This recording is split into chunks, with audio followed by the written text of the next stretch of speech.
Hello everyone, welcome back to NCERT gateway YouTube channel. NCERT MCQ series को आगे बढ़ाते हुए आज हम बात करने वाले हैं Ashoka the emperor who gave up war.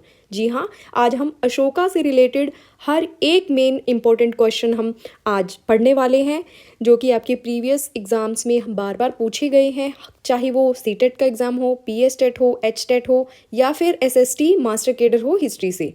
Her bar exam में अशोका से रिलेटेड क्वेश्चंस देखने को मिलते हैं। तो आज हम इस वीडियो में कंप्लीट अशोका के हर एक पूरी डायनेस्टी के बारे में पढ़ने वाले हैं, हर एक मेन क्वेश्चन हम देखने वाले हैं।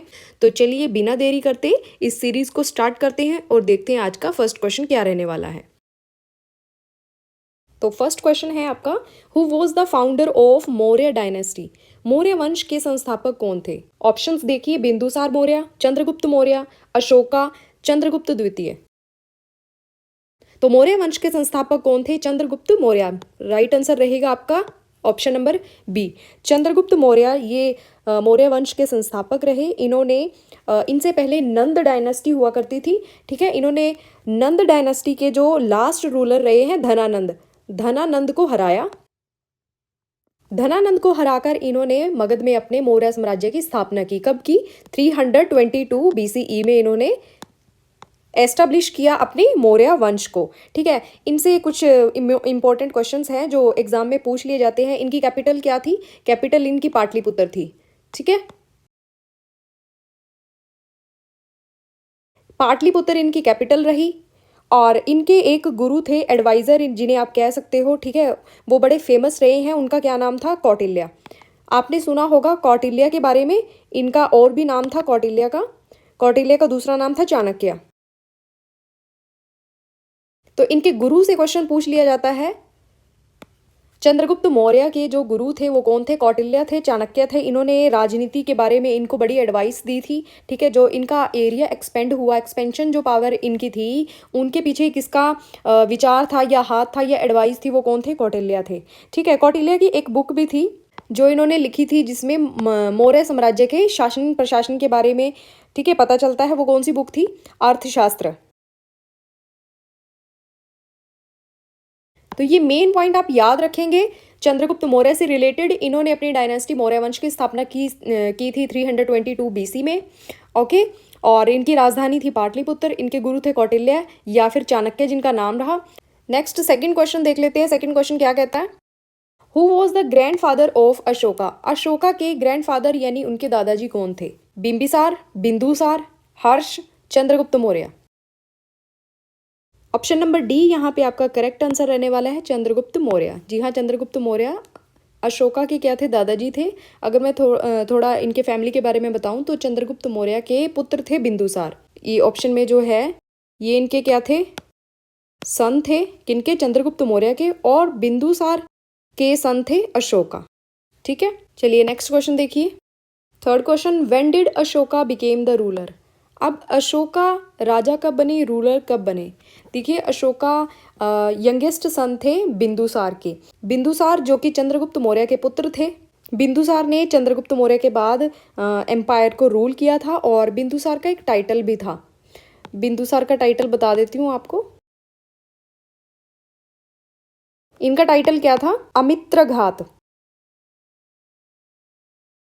अमित्रघात का मतलब क्या होता है? एनिमी डिस्ट्रॉयर, यानी शत्रुओं को मारने वाला। ये किनका टाइटल था? बिंदुसार का। बिंदुसार कौन थे? अशोका के फादर थे, चंद्रगुप्त मौर्य के बेटे थे, जिन्होंने चंद्रगुप्त मौर्य के बाद में रूल किया था। कहाँ पे? मगध में। और ये मौर्य वंश के पावरफुल राजाओं में से एक थे। बिंदुसार के बाद कौन रूलर बने थे? उनके यंगेस्ट सन बने थे। कौन? अशोका। तो यहाँ पे बिंदुसार के दो पुत्रों के बारे में जिक्र मिलता है इतिहास में। एक थे सुशीमा और दूसरे थे अशोका। सुशीमा इनके बड़े पुत्र थे और अशोक इनके छोटे पुत्र थे। ये अलग अलग वाइफ से इनके पुत्र थे, लेकिन इनमें से जो कैपेबल था ज्यादा वो कौन था? अशोक। इसी वजह से उनको यहाँ का राजा घोषित किया गया था। तो क्वेश्चन पूछा गया है, अशोका कब रूलर बने थे? ऑप्शंस देखिए। Option A 326 BCE, option B 273 BCE, 200 BCE या फिर 150 बीसीई। तो अशोका रूलर बने थे 273 BCE में। ऑप्शन बी यहाँ पे आपका करेक्ट आंसर रहने वाला है। देखिए, माना जाता है कि जो अशोका थे, जब बिंदुसार की मृत्यु हुई थी तो उनके बाद क्या हुआ था, बिंदुसार की डेथ के बाद वहाँ पे एक सक्सेशन स्ट्रगल चला, क्योंकि दो पुत्र थे, एक तो सुशीमा और दूसरे अशोक थे।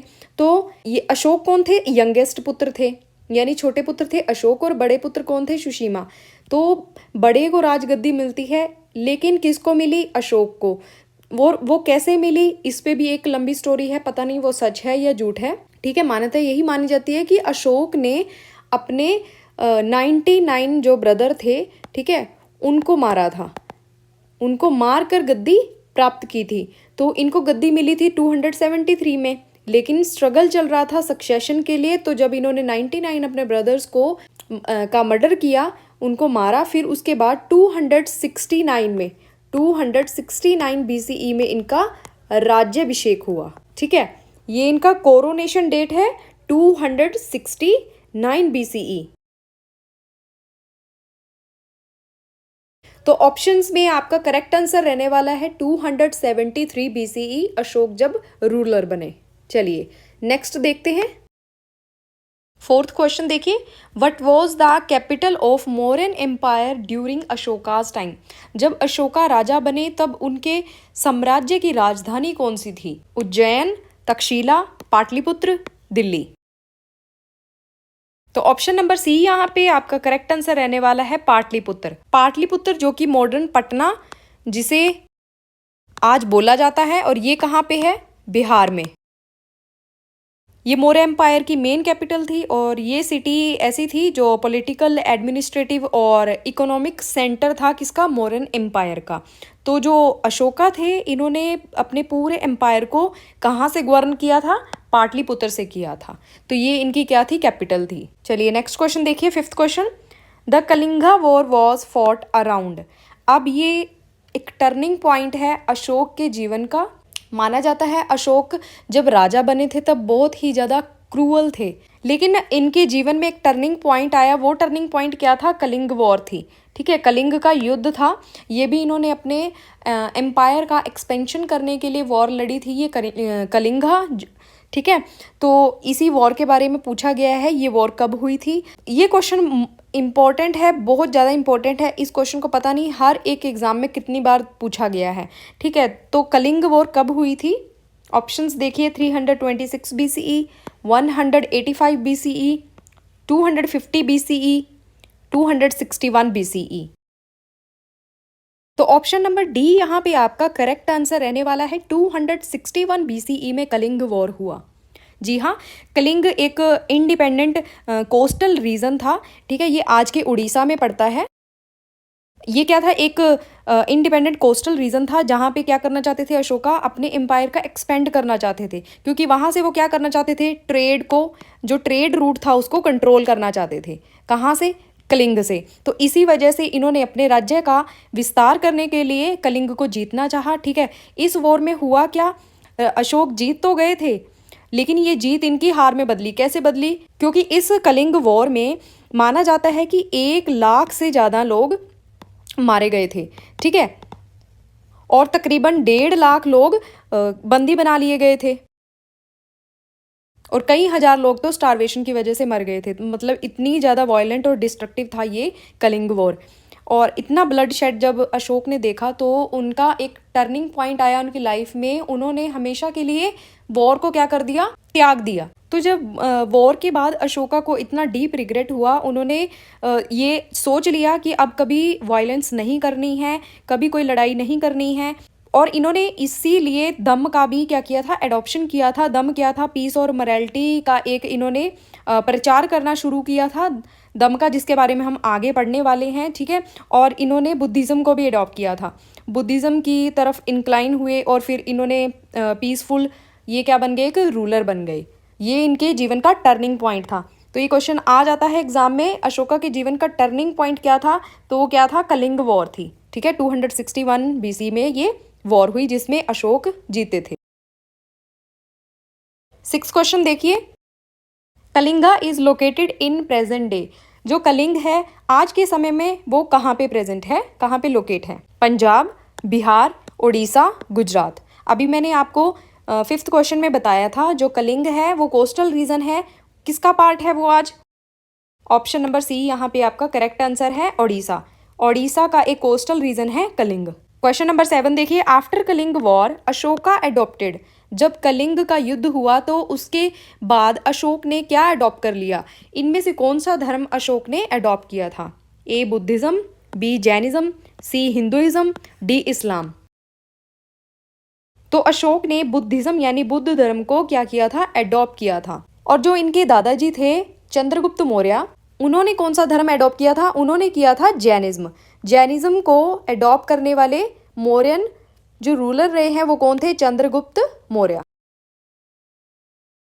इन्होंने अपने लाइफ में जैनिज्म को अडॉप्ट किया और शिक्षाएं ली, टीचिंग ली। उसके बाद ये साउथ इंडिया में चले गए थे। कहाँ पे? श्रवणबेलगोला में ये चले गए थे। वहाँ पे इन्होंने संलेखना जो पद्धति होती है जैन धर्म में, संलेखना ऐसी पद्धति होती है जिसमें भूखे रहकर शरीर का त्याग कर दिया जाता है। तो चंद्रगुप्त मौर्य की जब डेथ हुई थी तो कैसे हुई थी? संलेखना पद्धति के द्वारा इन्होंने अपने प्राण त्यागे थे। तो चंद्रगुप्त मौर्य जैनिज्म से रिलेटेड है और अशोक किससे रिलेटेड है? बुद्धिज्म से रिलेटेड है। नेक्स्ट क्वेश्चन देखते हैं। Question number 8, what policy did Ashoka follow after war? कौन सी वो पॉलिसी थी जो अशोक ने कलिंग वॉर के बाद, कलिंग के युद्ध के बाद अपनाई थी? ए एक्सपेंशनिज्म, बी धम्मा, सी मिलिटरिज्म, डी आइसोलेशन। तो ऑप्शन नंबर बी यहाँ पे करेक्ट आंसर है दम। जी हाँ, दम कोई अलग से कोई रिलीजन नहीं था जिसका अशोका ने स्टार्ट किया था, जिसको ये एक पॉलिसी थी। मेनली ये क्या था? एक मॉरल कोड ऑफ कंडक्ट था। क्या था ये? Moral code of conduct. ये कोई नया रिलीजन नहीं था बल्कि ये अच्छी लाइफ जीने के इसमें रूल्स थे जो अशोका चाहते थे कि जो उनकी प्रजा है वो इन रूल्स को अपनाए। ठीक है, और इनमें मेन प्रिंसिपल्स क्या थे? जैसे कि सबके साथ काइंडनेस यानी दया करना, सबके साथ दया से पेश आना, काइंडनेस हो गया। ठीक है, अहिंसा यानी नॉन वायलेंस, और जैसे जो बड़े लोग हैं, पेरेंट्स हो गए, टीचर्स हो गए, एल्डर्स की रिस्पेक्ट करना। सभी जितने भी रिलीजन्स हैं सभी का सम्मान करना, जितने भी रिलीजन है रिस्पेक्ट करना, और हमेशा सच बोलो, एथिकल लाइफ जियो। ये बेसिकली एक मॉरल कोड ऑफ कंडक्ट रहा जो अशोका की पॉलिसी रही दम्मा। क्योंकि अशोक चाहते थे कि जो लोग हैं वो पीसफुली और मॉरली लाइफ को जिएं। ठीक है, क्योंकि एम्पायर में वो चाहते थे कि यूनिटी बनी रहे, हार्मनी बनी रहे, इसीलिए उन्होंने इस पॉलिसी का प्रचार प्रसार किया था। चलिए आगे देखते हैं। Question number 9, what are Ashoka's inscriptions called? Ashoka के जो इंस्क्रिप्शंस थे, मैंने इंस्क्रिप्शन आपको बताया था, मेनली ये रॉक्स पर या किसी मेटल पर सरफेस पर लिखे जाते हैं। ठीक है, इंस्क्रिप्शंस। तो अशोक की इंस्क्रिप्शंस को क्या बोला जाता था? ए वेदास, बी मैन्यूस्क्रिप्ट्स, सी सूत्रास, डी एडिक्ट्स। तो ऑप्शन नंबर डी यहाँ पे आपके करेक्ट आंसर है, एडिक्ट्स। तो अशोका के जितने भी इंस्क्रिप्शंस हैं उनको नाम दिया गया है एडिक्ट्स। ठीक है, तो यहाँ पे जो एडिक्ट्स हैं उनका मतलब क्या है? जो रूलर रहा या जो राजा था उनके ऑफिशियल जो भी ऑर्डर्स थे या फिर मैसेजेस थे अपनी जनता के लिए, उनको बोला गया है एडिक्ट्स। ठीक है, एडिक्ट्स ये मेनली या तो रॉक्स पर होते हैं या फिर पिलर्स पर होते हैं। ये रॉक्स या फिर पिलर पर लिखवाए जाते हैं, किसके द्वारा? राजा के द्वारा लिखवाए जाते हैं, जो भी वो ऑर्डर्स अपनी जनता को देना चाहता है, या जो भी रूल्स या मैसेज जो भी अपनी प्रजा में देना चाहता है वो इन रॉक्स और पिलर्स पर क्या करवाता था? अपने ऑर्डर्स को लिखवा देता था। तो अशोका ने अपने जो दम थे, मॉरल रूल्स थे, उनको इन पे लिखवाया था एडिक्ट्स पे। ठीक है, जिनको एडिक्ट्स बोला गया था। मेनली वो 2 टाइप्स के एडिक्ट्स के बारे में हमें पता है, एक तो रॉक एडिक्ट्स और दूसरे पिलर एडिक्ट्स। तो माना जाता है कि जितना अशोका के टोटल एडिक्ट्स 33 हैं, मेजर और माइनर मिलाकर। ठीक है, टोटल 33 माने जाते हैं अशोका के एडिक्ट्स, और जिनमें से 14 है मेजर और 7 है पिलर एडिक्ट्स। Pillar addicts. अगला क्वेश्चन है Ashoka's messages were written in. जो अशोक के ये मैसेज थे, जो जिन एडिक्ट्स के बारे में अभी मैंने पढ़ा है, ये कौन सी लैंग्वेज में लिखे गए थे? संस्कृत ओनली, पाली ओनली, प्राकृत, डी अरेबियन। तो अशोक के जो मैसेज थे ये प्राकृत लैंग्वेज में थे और स्क्रिप्ट थी ब्रह्मी। ठीक है, प्राकृत लैंग्वेज का यूज़ किया था अशोका ने अपने मैसेज को राइट डाउन करवाने के लिए और स्क्रिप्ट थी ब्रह्मी। Next 11 questions. अशोकाज दम मेनली फोकस्ड ऑन। अशोका का जो दम था उसमें मेनली किस पर फोकस था? ए रिलीजियस कन्वर्जन, अपने धर्म का बदलना, चेंज करना। B moral values and welfare of people, लोगों का भला। सी एक्सपेंशन ऑफ एम्पायर, अपने साम्राज्य का विस्तार करना। D tax collection. तो इनमें सबसे पॉजिटिव ऑप्शन कौन सा है? ऑप्शन नंबर बी है। तो बेसिकली दम क्या था मैंने आपको बताया है, रूल्स है, मॉरल कोड ऑफ कंडक्ट है, जिसमें अशोक चाहते थे कि जो उनकी प्रजा है वो पीसफुली रहे, यूनिटी बनी रहे। तो मेनली वो मॉरल वैल्यूज़ पर फोकस था और लोगों की भलाई पर इसमें फोकस किया गया था। 12th question. The addicts of Ashoka were inscribed on. जो अशोका के एडिक्ट्स थे, जो मैसेज थे, वो किस पे उन्होंने इंस्क्राइब करवाए थे? A paper, B cloth, C rocks and pillars, D leaves. अभी मैंने आपको बताया था टोटल 33 माने जाते हैं अशोक के एडिक्ट्स, तो उनको इंस्क्राइब करवाया था रॉक्स पर और पिलर्स पर। 2 टाइप के हमें मिले हैं, रॉक्स एंड पिलर्स के। रॉक पर 14 मिले हैं हमें और पिलर्स के 7 मिले हैं। और सभी छोटे बड़े जितनी भी एडिक्ट्स हैं, माइनर और मेजर, सबको मिलाकर टोटल 33 बनते हैं और भी इनमें प्लस करके 33 बनते हैं total. Next question 13। The major rock edict 13 deals with.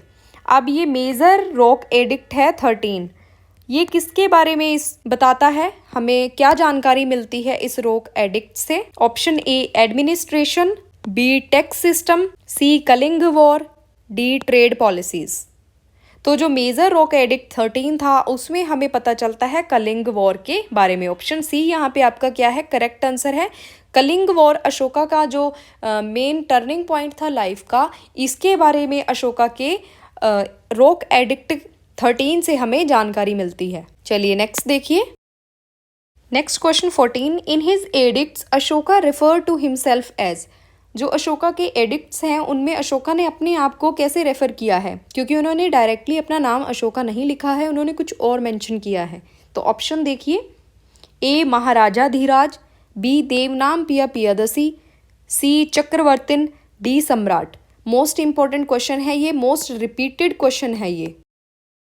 तो ऑप्शन नंबर बी यहाँ पे करेक्ट आंसर है, देवनाम पिया पियादसी। देवनाम पिया का मतलब क्या होता है? भगवान का प्यारा, यानी गॉड का प्रिय, be loved of God, be loved of God. और पियादसी का मतलब क्या होता है? जो सबके साथ प्यार से रहता हो, प्यार से देखता हो, जो सबको प्यार से देखता हो। तो अशोक ने अपने एडिक्ट्स में अपने आप को क्या रेफर किया है डायरेक्टली? क्योंकि उन्होंने अपना नाम नहीं मेंशन किया है, उन्होंने अपने आप को एक टाइटल दिया है। वो टाइटल क्या है? देवनाम पिया और पियादसी। नेक्स्ट 15 क्वेश्चन देखिए। Which site has Ashoka's pillar edict with lion capital. इनमें से किस साइट पर अशोका के जो पिलर एडिक्ट है लाइन कैपिटल, वो कहाँ पे है? Option A Sanchi, B Sarnath, C Nalanda, D Takshashila. Option number B यहाँ पे आपका करेक्ट आंसर है, सारनाथ। तो जो लाइन कैपिटल पिलर एडिक्ट है अशोका का, वो कहाँ पे है? सारनाथ में स्थित है। अशोक ने इस सिंह स्तंभ को बनवाया था, निर्माण करवाया था, जो बाद में हमारा क्या बना? नेशनल एम्बलम बना इंडिया का। ठीक है, कब बना था? 26 जनवरी 1950 को एडॉप्ट किया गया था और ये कहाँ पे है? सारनाथ में स्थित है। इसके अलावा एक और मैं जानकारी देना चाहूँगी आपको। बौद्ध काउंसिल जो अरेंज करवाई थी अशोक ने, 3rd बौद्ध काउंसिल अरेंज करवाई थी। ये कब करवाई थी? 250 BCE में करवाई थी और प्लेस था पाटलिपुत्र। इसके बारे में मैंने आपको बुद्धिज्म जब पढ़ाया था तब मैंने आपको कंप्लीट सारी बौद्ध काउंसिल्स पढ़ाई थी। मैंने 4 जो बौद्ध काउंसिल्स हुई थी उनमें मैंने ये भी पढ़ाया था कि अशोक ने जो 3rd बौद्ध काउंसिल थी उसको अरेंज किया था और ये पाटलिपुत्र में अरेंज की गई थी। और यहाँ पे इनके लीडर कौन रहे? मोगलीपुत्र तिस। बेसिकली बुद्धिज़्म में जितनी भी करप्ट प्रैक्टिसेस थी या रोंग बिलीव्स थे उनको हटाने के लिए अशोक ने ये बौद्धिस्ट काउंसिल को अरेंज किया था। ठीक है, और जो टीचिंग्स थी उनको प्योर फॉर्म में लाना था, करप्शन हटाकर जो रोंग बिलीव्स पैदा हो रहे थे, ठीक है, उनको हटाकर क्या करना था, प्योर फॉर्म में प्रेजर्व करवाना था। इसी वजह से ये बौद्धिस्ट काउंसिल अरेंज करवाई गई थी। और जो संघ था जिसको बेसिकली मोंक कम्युनिटी बोला जाता है, ठीक है, संघ में क्या करना था, डिसिप्लिन लेकर आना था। क्या लेकर आना था? डिसिप्लिन। और क्या किया था अशोक ने? बुद्धिज्म के प्रचार प्रसार के लिए क्या किया था, इंडिया से बाहर भी प्रचार प्रसार किया था बुद्धिज्म का। मिशनरीज भेजे थे इन्होंने और स्पेशल ऑफिशियल्स थे जिनको दम्म महामात्रा बोला जाता था। दम्म महामात्रा ये स्पेशल ऑफिशियल्स थे जो अशोक के द्वारा अपॉइंट किए गए थे। और इन्होंने इंडिया से बाहर कई देशों में बौद्धिज्म का प्रचार प्रसार किया, श्रीलंका में भी किया। और इनका सबसे बड़ा योगदान ये रहा, इनके जो सन थे और इनकी डॉटर थी। इनके सन थे महेंद्र और इनकी डॉटर थी संघमित्रा। इन्होंने भी क्या किया था, बुद्धिज्म को स्प्रेड किया था। अशोक ने अपने बेटे महेंद्र और अपनी बेटी संघमित्रा को श्रीलंका भेजा था बौद्धिज्म के प्रचार प्रसार के लिए। अशोक की डेथ मानी जाती है 232 BCE में। 232 BCE में अशोक की डेथ मानी जाती है, जो कि पाटलिपुत्र में मानी गई है कि पाटलिपुत्र में अशोक की डेथ हुई। अप्रॉक्सीमेट इन्होंने 38 ईयर्स अपने लाइफ के रूल किया। कहाँ पे? मगध में।